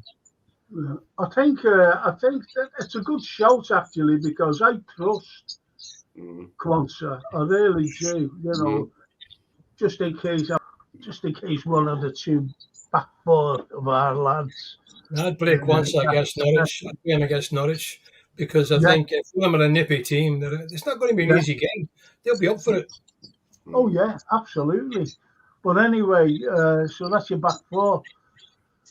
Right, JK, who was your midfield, mate? Thing is, with Jones, I'm not sure if he's ready. The lucky thing about Jones was it didn't happen when he was at full pelt. He wasn't running real fast. It happened while he was actually just standing there, sort of, just walking. And so maybe he will be ready for tomorrow. So I'd start him with McAllister and Robin Birch. I wouldn't start Elliott. I'll start can't remember if it's an Elliot. Okay, George. Jones is fit. I would definitely play Jones, definitely. And I would play. I think I might play Gakpo and McAllister. Okay. No, I was listening to Pep Linders and he said he's fit. Jones. Yeah, well, definitely play him. Yeah. Yeah, I don't think Szoboszlai will be fit. Okay, Lee. Well, they're saying Szoboszlai be fit again, so I'm saying bring him off the bench. So my midfield is Mach, Jones, Gravenberch, and Szoboszlai and Elliott can be used as subs in midfield. Well, that's what more or less JK's saying. Get the job done in the first half. Yeah. Get the job done. And then, we can bring on, because no matter who you bring on, the quality players. Yeah, I thought Gakpo laid on 2 goals the other day. Yeah. When he came on. Exactly. What about you, Gerald? McAllister, Jones, Gakpo. Well, there you go. See, we're picking now different players, but you can't argue with the players that are getting picked. No. And I think that's very healthy for Liverpool Football Club, especially after last season and the midfield. Now it's more healthier with better players. Yeah. With players that, and don't forget, we're scoring goals from midfield as well. We never scored at all. The last few years from midfield, which was absolutely shocking. Shocking. Right, so, okay, George, who's your forward? I just want to say, before I do that, I was thinking Elliott's better coming on as an impact player, rather than starting in midfield. I think totally so. Agree. Well, we've said that before, haven't we? About Elliott coming off the bench, because he's more of an impact player. He's more of an impact player because he's got the fresh legs and everything else, and he can do better. And he does better, by the way. He does better. And this is the beauty of Elliott. Coming off the bench is better than, having not even an alright game. So I agree there. Totally coming off the bench, and I've said it for ages now. He's a better impact player. All right, Lee. My forward line is Darwin in the middle because he scored 2. Jota and Gakpo. Jota and Gakpo will be alternating between right and left. One of them will mainly play right and mainly play left, but they will swap and alternate. And Darwin could also swap on. You know what I'm saying? It'll be fluid. And that's what I'd like to see. Diaz, after his bad tackle, will not play unless he comes off the bench. Elliott and Szoboszlai will be on the bench. Hopefully Diaz will not have to come off the bench. And Quansah could play, but if Ibu's fit and he didn't hurt his ankle right at the end, because when he hurt his ankle at the end, or it looked like it, I said, we play Quansah versus Fulham. But really, if Ibu's fit, I want him to play with Virgil so we get through and we play Ali. I think that, what about you, JK, with your forwards? I'll go to you in a minute, Al. Yeah, but the only way I want to see Diaz playing, if he's fit enough to play, I'm not sure he is, but I want to see him on the right. I just feel when he's on the right, he just looks like a totally different player. Yeah. He looks a bit more in control of what he's actually doing. On the left, I feel he always feels like he needs to cut in. Yeah. And defenders know that. So that's why, for me, Klopp needs to play him on the right. Salah's not going to be ready for a month. So for me, now's the time for Diaz to say, you know what? I'm versatile. I can play left and right. Well, I can play right probably better than left. So I want to see Diaz on the right and Darwin in the middle with Jota on the left. I said what I said purely because of his injury and nothing else, Diaz. Yeah. That's the thing. It looked a bit nasty. And with Konate, his foot sort of got stuck and it hit the ground. It was pretty like a tight squeeze. And his foot sort of hit his ankle, like his toe just hit the ground. at an angle, but he sort of ran it off because I was watching him after it happened. He sort of ran it off, so I think he was okay. Yeah. Looked like he ran it off, but I've seen them. Yeah, before. I know what you mean. They look like they run it off, and then you're here. 4 days, 5 days, or a week. Mm-hmm. Yeah. But nothing was said in the press conference, I don't think, today about Canate. So Yeah, I agree with JK about the forward line. That's a good forward line. I think if Diaz is fit, play him on the right, definitely. And then Nunes and Jota, because they've got pace, all three of them. And pace frightens defenders. See, we've got flyers in in the front line. They are flyers, no matter how you look at it. They can fly at you. And he frightens defences, you've got to understand that. Diaz does frighten defenders. Yeah. And he flies at them. I think Diaz is a very, very good player myself. And he's coming into form. People are having a go at him. And I know why they're having a go at him, because he hasn't scored any goals. But, we are scoring goals. So do we have to rely on marginal decisions. Yeah. Now, here's my point about Darwin, by the way. And it's the last few games. Have you noticed he's holding his line now to stay on side? Mm. He's holding his line. Being spoken to. Scoring. Yeah. Because I think it was Liverpool's fourth, his second, when the ball came over. You actually see him holding the line, and he got right in, before them slotted away, and so this is helping Darwin. It's helping him in a big, big way, because if he holds his line, he's so fast. He just leaves defenders in the way. He doesn't need to go right away. He doesn't need it. He can just hold the line. And as I said, now he's holding the line, especially against Bournemouth. He was holding the line. Brilliant. Yeah. Brilliant. Yeah. And there's another thing, and I'll go straight to you, George. Yes. With Mo being away, I'm not going on bring someone in now, all this. With Mo being away, do you think that's taking pressure off Darwin? I know it sounds strange, but do you think it's, with Mo not being there, he can play his natural game? You're probably right. Yeah, I think you're right, Frank. I think you're right. But, I mean, obviously I was looking at that game in the first half against Bournemouth. I thought, God, we're missing Mo. Need a spark of something up front. But the games Mo's been missing, we've won most of them. Yeah. Because your team are coming together as a team. And rather than Mo being the sort of shining star, they're all sort of playing the part, aren't they? Yeah. And I think you're right. Nunes is a bit more sort of up front, a bit more, confident, speedy. Obviously Mo will come straight back into the team when he's fit and when he's back. But whilst he's away, I think the team, I've seen the interviews after the game, and I think it was Jota saying that, they were all pulling together as a team, and we all know how important it is, and we're all helping each other, and we're all talented players in our own right. And I think that's exactly what's happening at the moment. Yeah. I think that's a very good, I think that's a great reply to that, to be honest. George, what about you, JK? Do you agree with George? Yeah, I feel, exactly. I think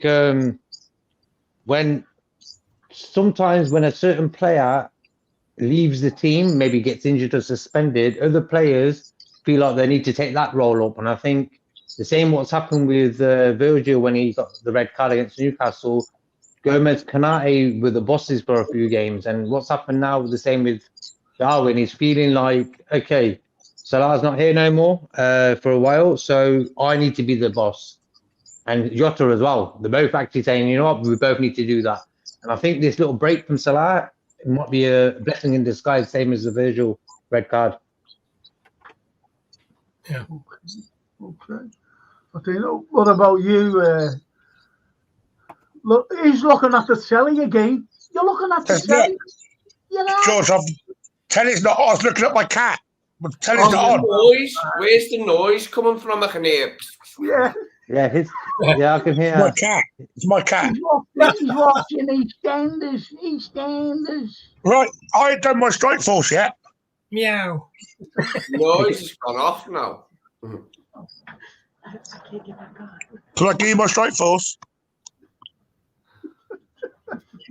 Got a surprise for you here. Can I give you my strike? Hey, Ohio!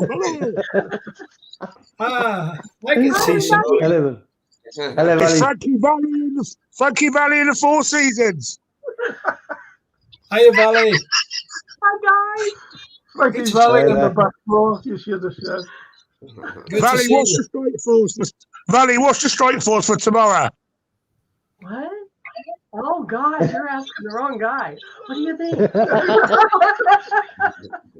Who's starting up front tomorrow, Valley? Oh, at least 20-0.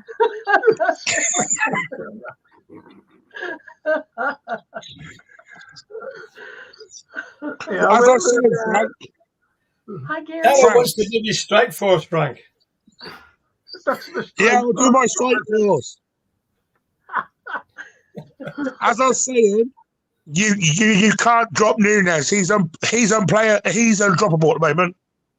He really is, and he's got that love with Jota at the moment. Them two are just playing sublime together. Them two at the moment, Valley was unbelievable. Valley was watching YouTube before, and she was just laughing. Somebody laughing at, and she was just laughing at Mo Salah's score, and she was made up with that. Oh, Right? I thought Valley was watching cat videos. Well, Charlie would say Charlie would say the cat's watching the telly. He is. And Do I'm you know Valley, what? great to see you. Says Brian Edwards. That's nice. That's nice. So listen, okay, we've got the likes of we've got our back four, we've got our midfields, and we've got our front three playing. You know, this is what you'd like. All different, by the way. All different, by you know. My back four would be the same back four. You know, Bradley, Konate. I just play Konate. I'd play Virgil, and I'd play Joe Gomez, because I think Joe Gomez is playing out of his skin. I think he's playing the best football of his Liverpool career, in my opinion. And don't forget that he's actually plays on the left and the right, and he's played centre half as well. Yeah. He's so versatile. That's why Tottenham went after him. You know, because they wanted to bring him down there, and he was just fitted into. I think he'd fit into any team, to be honest. He's playing that well, and he's still. Just needs a goal. What did you say, Darryl? He just needs a goal, Frank. I think he's hungry to get that first goal. He's going forward a hell of a lot. Do you know what? You stole me, Punja. Sorry. Because I was bulling him up and everything, you know, saying he's brilliant. And all I was going to say was, do you think that goal will come sooner rather than later, Judge? Yeah, it's been quite close in the last few weeks, hasn't he? Been quite close. Had a couple of shots just missed, you know, just went. Yeah, he's getting a bit further forward. I hope he does get his goal, because he's never scored one goal ever, has he? Yeah. I don't think he scored a goal in the Premier League. Own goal. So it's about time. Well, Jay Taylor there, MNX, you know, Eminem, that's his lad's name. And he says Joe Gomez is now being Joe Gomez. Cracking little point this, underrated. Because he's always been underrated, Joe. Hasn't he, George? Yeah, he's playing his best football at the moment that he's played, really. This season has been fantastic. Just as well, because we've lost Robbo Simikas. He's been a godsend, hasn't he? Yeah. Well, versatile. What about you, Lee? Joe's a great athlete, and all his teammates say he's a lovely lad. He's a really quiet, self-effacing, quite shy and quiet, personal. But you know, he's not. You don't get a lot out of him. He's a quiet character. Sterling said that about him, after they had that set 2 with England. It was Sterling that caused it. Joe didn't do anything. Remember, they squared up when City played at Anfield. Yes. And then when Gomez went away with England, him and Sterling squared up in the dining room. And Sterling said, it was all me. He said, Joe's the type of guy who would never say boo to a goose. He didn't use them words, but that's what he was saying. No. Yeah. And this is the thing you hear about Joe. He's a lovely lad. He's quiet. And he's just determined to have a good career. But he's had his injuries. He's had poor form. But he's coming back. And that makes it all the sweeter when you see a player who's been knocked. I wrote him off. I thought he was finished last season after Madrid at Anfield and after some of the away games. I thought Joe's had it. Bad injuries as well. Centre-half. I thought he was definitely done as a centre-half, but he did play there against Villa this season well and on the left side. So, I was wrong, and I'm glad I was. I wouldn't fancy Sterling's chances against you. Yeah. Well, Charlie Woods, Konate is a lot faster than people realise, and that shocks some teams. And that's a good point. JK, what do you think of Charlie's comment about Konate being fast, and it actually shocks teams how fast he is? Yeah, my brother was saying the same thing. He's like, bro, I'm really surprised how fast Konate is. And with the concentration levels that we were talking about a few weeks ago, that he's actually concentrating from the start now, where he won't have a sort of sluggish first 15, 20 minutes and then sound, but he's actually more solid as a character on the pitch as well. And I think with Joe Gomez, with him attacking, he's actually opened up his game, and he wants goals. He wants what Virgil and everyone does. So I think it's actually made him a better player. And in the same way, Darwin's defensive work wow. So it's all like, I like the way Klopp does that. He makes certain players change their game, makes a defensive player attack and an attacking player play a bit of defensive work and really improve on that. And with me, Konate, yeah, he just needs to stay fit, as everyone says, but he's doing very well. It's no coincidence we've got the best defensive record in the league as well. We lost less goals than any other team. That's because of Virgil and Konate are so strong with Alisson behind them. Yep. You're so right, because that's what I said at the beginning of the pod. As long as he stays fit, because he's susceptible, isn't he, really, to little niggly injuries. Is Big Ibu. He's really susceptible to them. And also, George, sorry, Frank, carry on. No, I was just going to say, if he stays fit, our defence is getting better. Yeah. You just mentioned it, George. No conceding goals. No. Another clean sheet against Bournemouth. Exactly. Imagine Ibu with Virgil's fitness record. Apart from Pickford's axe on Virgil, he's never been injured. Imagine Ibu with that fitness record. Exactly. No, and I just want to say, for Konate, his passing range is outstanding. Yes. Sunday, his passing, swinging them long balls over it was a joy to watch. Sunday. Yeah, balls through the middle as well, penetrating passes. Yeah, to McAllister. It was brilliant. What do you think, JK, about his passing ability? I think he's. That's what I'm saying. Like each defender's improving their forward game. Matip, he was going on runs from the back all the way to the opposition box, and I think Konate does the same. So I'm really impressed with that when he takes the ball forward. But his passing, I like the passing he does in the middle of the pitch, say to McAllister, them type of passes. So really improved on that. He has. Excellent stuff. He was doing Trent-style passes as well. That's what I couldn't get over. The like one of them passes. I think it was for the first goal. It was that sprung pass over the top was a Trent-esque pass. Yeah, it was so good. But he even said that. I don't know what he said that on the channel I was watching, Trent-esque. That's what they said. The actual It was. pass. But listen, I've got to ask Valley this, as Brian says, who's your favourite player?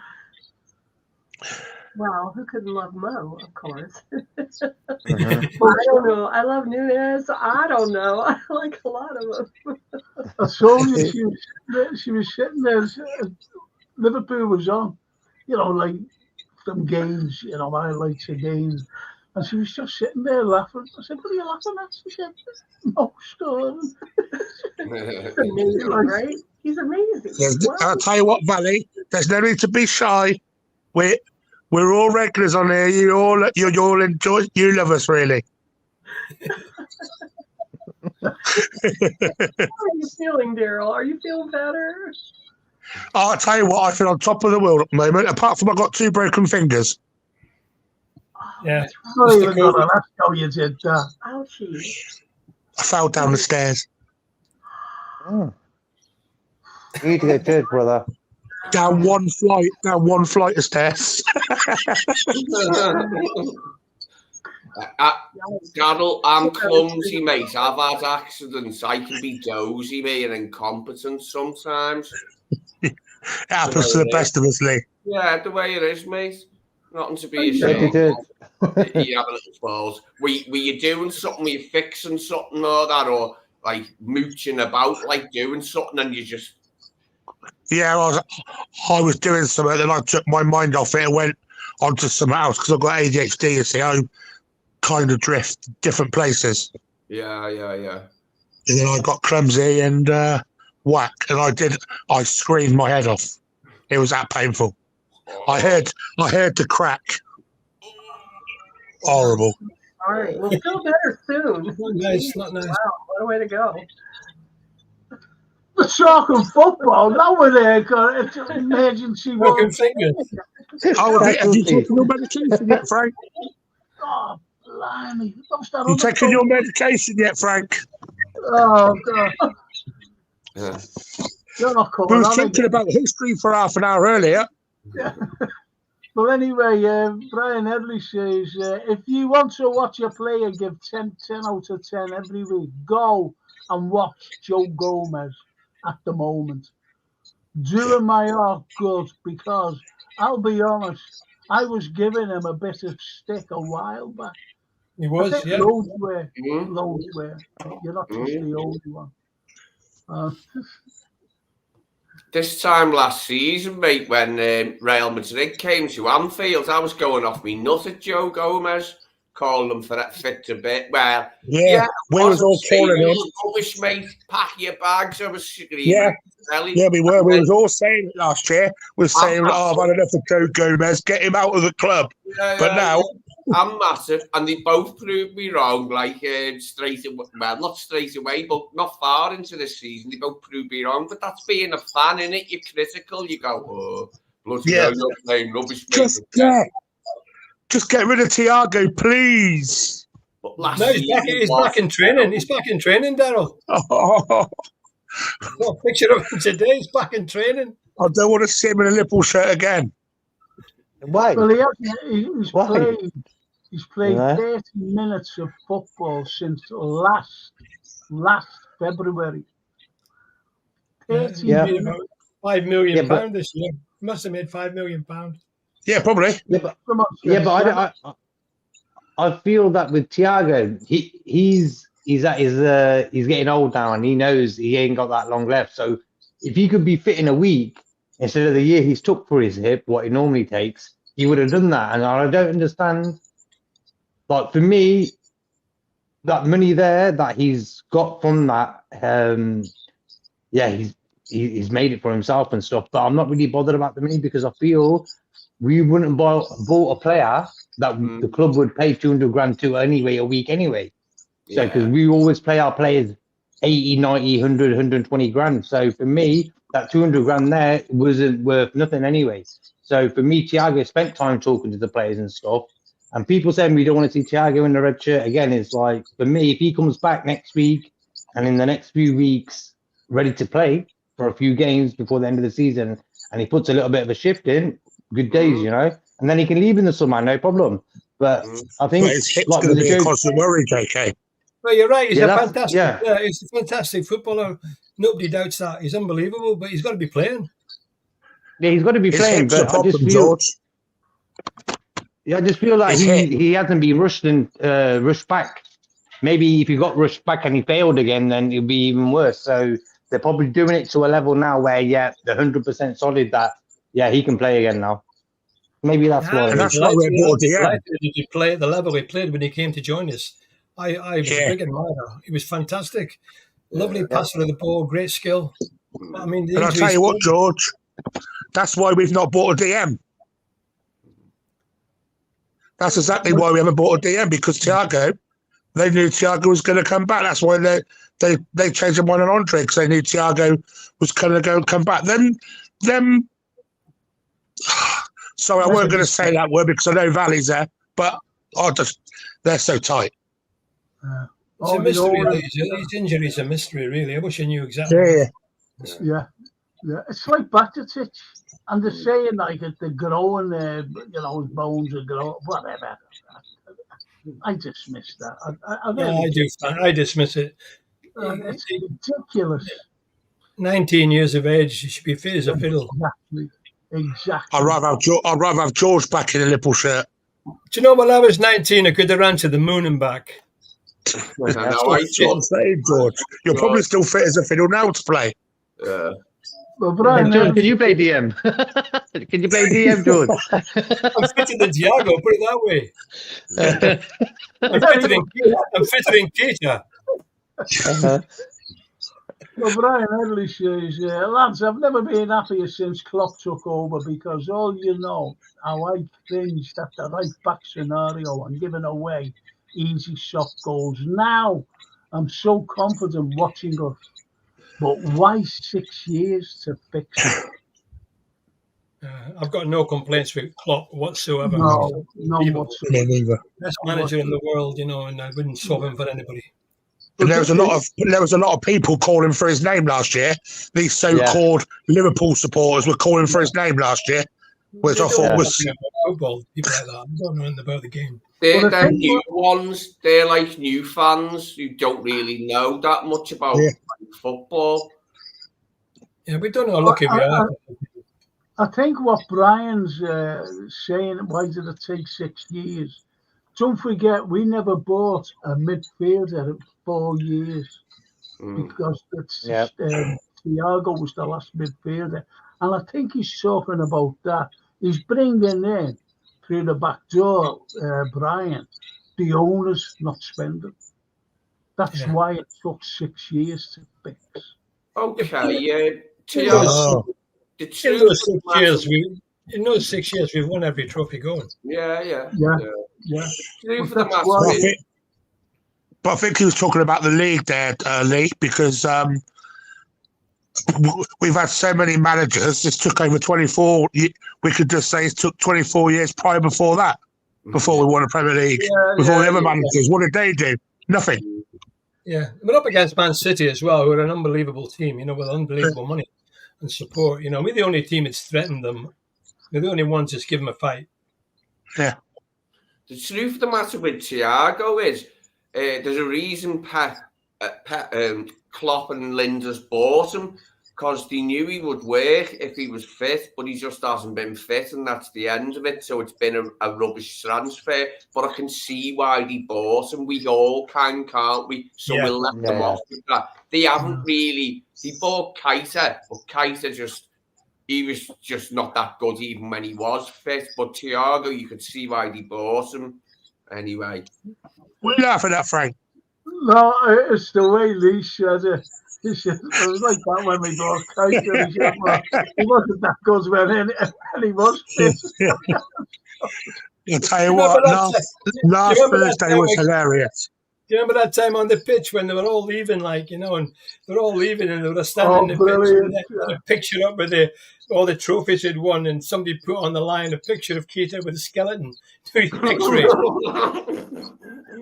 I just want to say, I want to thank. Hey George, Yeah. I just want to say a big thank you to Lee and Frank for making my start of the year phenomenal last week. That was the best, funniest stream I've ever known. Did you like I that? was in tears. My stomach was killing me after that stream. Was it Pele's advert? Yeah, and it was when Frank went, "For Christ's sake, Lee!" Oh, you trying to close Lee down? Was Oh, it was so funny. My tell you Yeah, that. he wouldn't shut up. He was just going on and on and on. And I'm trying to. Yeah. And I tell you what, I watched that stream, Frank. I watched that stream 30 times over, playing back, pissing myself, playing back. Pele's Like advert. there on Easily the entertained, bloopers on his EVGs. Sean Valley does is watch these bloopers, you know, like the outtakes of the DVDs I made. But anyway, he digressed again. Charlie Wood says, "Are you on the bench, Daryl?" I hope so. I'll take Thiago's place. And Charlie says, Stefan Batatic has grown 7 inches. I never had that problem, Frank. I I feel never like, flew after I was 12. yeah. I feel like every time they come out and say he's bad with growing pains, it's their nose that's growing like Pinocchio. Yeah, definitely. The lad is injury prone, and it's proved.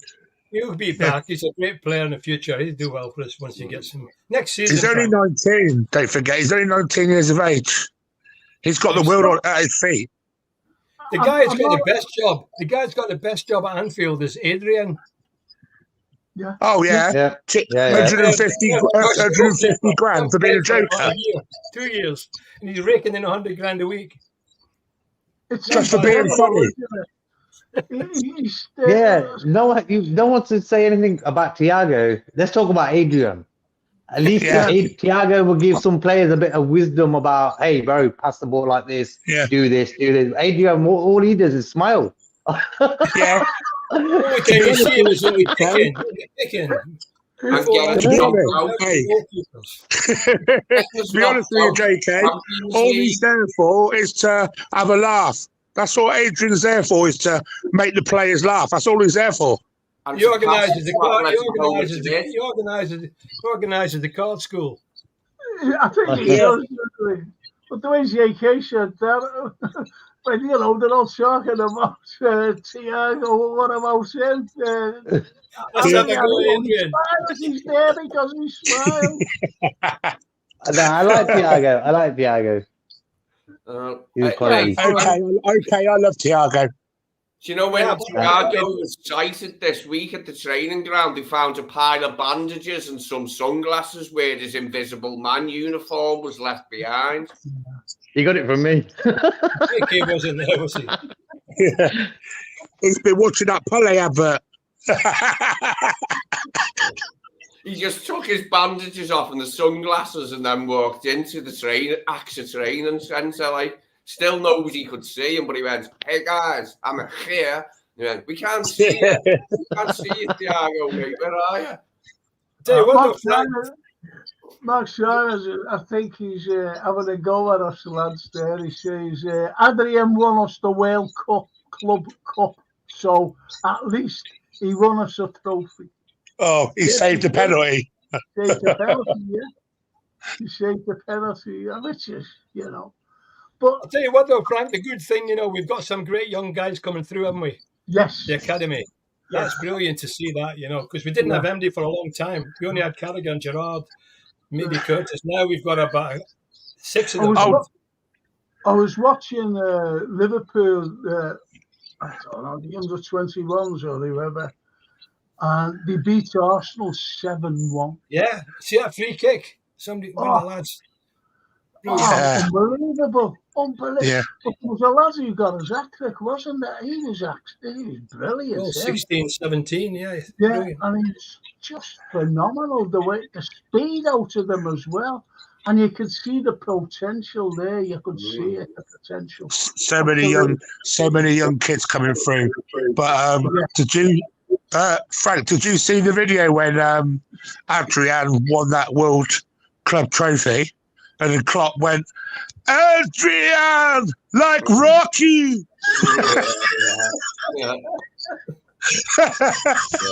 We were all saying it anyway online before Klopp said it. As soon as we got him, I was doing that online. You can't make it look like Stallone made it sound in print. It's hard. In print, it's hard to do.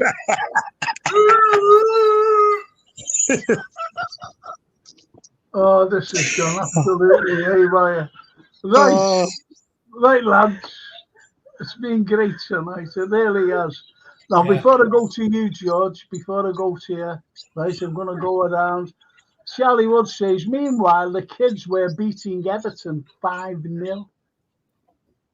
Brilliant. 5-0. You know, so as you mentioned before, George, we've got young kids coming through who are exceptional. You know, some won't make it, but some might. Future's bright. That's the point. The whole of it, to keep the club and find. And we've even forgot about Ben Doak. Ben Doak, yeah. One of the best in the world.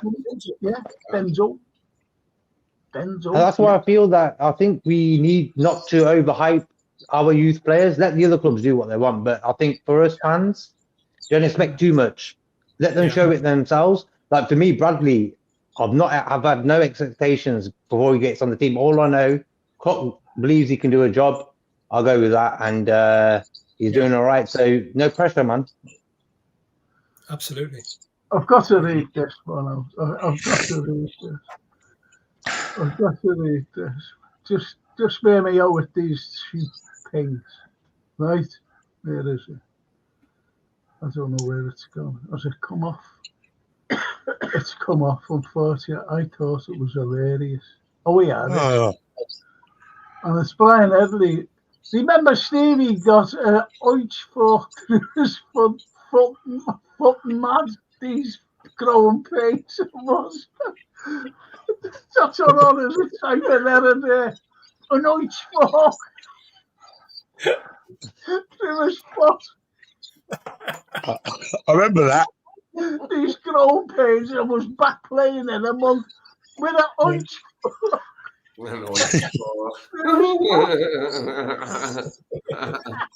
We've got you, Brian. We've got you. He's a cracker. The cracker, Brian. Yeah, but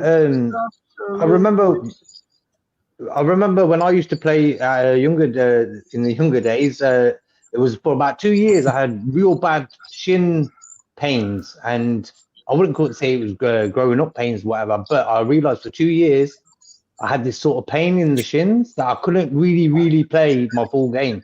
Then that pain went. So we got you don't know what happens to these guys' bodies, you know. So they could say it's growing pains, but all in all, I think it's just the bones and everything growing in the body, and you can't handle the football at the same time. That's called shin splints, JK. Yeah, that's what it is. There was a Liverpool player who had shin splints. Yeah, it can finish you, can't it, George? It can finish you off that, can't it? Shin splints. Yeah, it's still very painful. Very painful. Very painful. Yeah, I've seen a few players have that over the years. Yeah. Anyway. Great show again, Frank, Chase, Charlie. Well, good night, y'all. And Mark Simon says tonight's episode was called Frankie Valley and the Four Seasons. That's what I said. That's a good one. I'll be winter. Right, I'm going. I'm summer. Right, so I'm going straight to George. What's the score going to be? Is your prediction, George? I think we're going to win the game tomorrow night 2-1. That will go through on 3-1. Okay. Lee? I'm going to go for a 1-1. I'm going to go for a 1-1 and we go through. And let me just say, I have been watching the youth teams, the under-21 and under-18s on LFC TV, and we've got some good young players, definitely. definitely. The future looks rosy. Okay. Daryl. I'm going 2-2, go through 4-3 in aggregate. Yeah, be tight. JK. I'm going 0-3 or 0-5. Good man. Okay. One of the two. Well, I'm going. Bloody hell, JK. I'm going 3-1. I'm going 3-1. And we're going to go 5-2 on aggregate. I love your confidence, Frank and JK. As long as we go through, boys. As long as we go through. That's the main thing. Yeah. I'm glad you said that because that's all we want, isn't it? This is why he has to play a stronger side. Yeah. Yep. That's why he has to play. He has to play Ali. I don't care. We have to get the first goal, Frank. Yeah. Look, Queefan can play at Wembley and he can play against Norwich or Anfield, so let Ali play tomorrow. Yes, I agree. Yeah. I agree. We've got to. We've got to. We've got to. And that's the point. That's the point. You know, this is what we want. We want to get to Wembley. We want to win the first trophy. And Brian says, I'm going for a diamond tomorrow night, lads, and get through. 4-3. Thanks, lads. Great crack yet again. And great to see you. It's great to see you, Valley. God bless you. And stay well. Yes, what a part of Brian. Come from. Oh, I'm from Ohio, but no longer. I'm a Scouser now. Brian's son's coming over to play golf with me, and I'm going to lend him some golf clubs. You're a cowboy. Sort of, not a boy, but Dallas.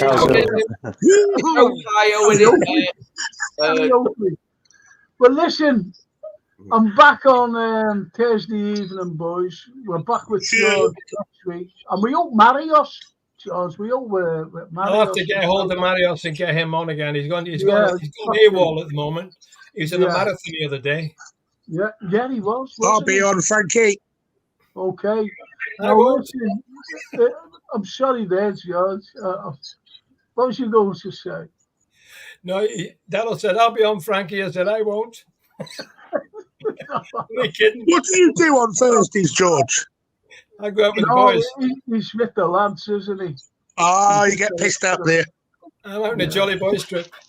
Yeah. Jolly Boys out in. Daryl, I'm trying to say something there. I'm doing a lead, sorry. No, he hasn't stopped. Will you help me, George? Anyway. Right, I don't know what I'm bloody well saying.